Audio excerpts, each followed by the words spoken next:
Long before humans built their first cities, the earth held wonders so strange they sound like stories told in dreams. Forests towered with trees as tall as skyscraper, their trunks wider than houses, their leaves broad enough to shelter an animal beneath. Rivers shimmered with plants glowing faintly as if carrying their own inner fire. In forgotten valleys, flowers opened only once a century, filling the air with a fragrance no owl alive today will ever breathe. These were not myths, these were plants, real, living things that have now vanished. Consider the lepidodendron, a tree of the Carboniferous era. Rising more than 100 feet tall, its bark patterned like reptile skin, its crown sharp and alien.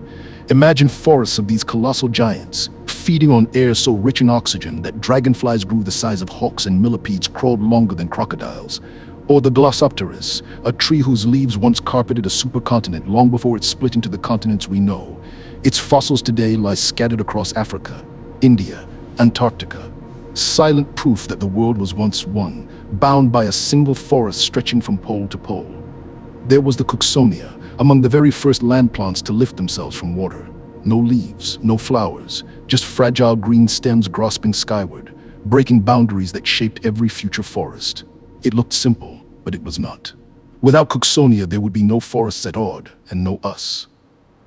And then, stranger things still.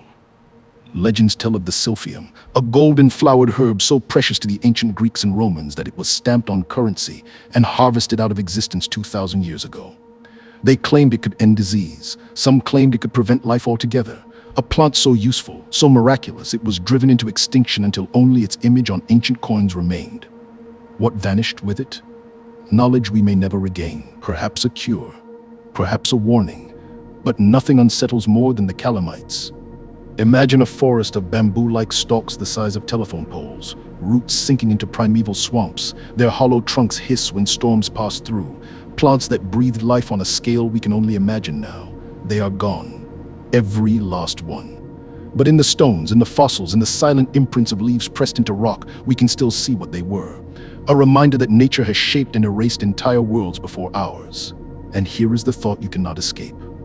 What if Earth is still capable of producing forms this strange? What if in untouched jungles or beneath Antarctic ice, descendants of these forgotten giants still wait, unrecognized, watching time return to them? The forgotten garden of the Earth is not entirely gone. Its shadows hum in our veins with every breath of oxygen made possible by its long-vanished forests.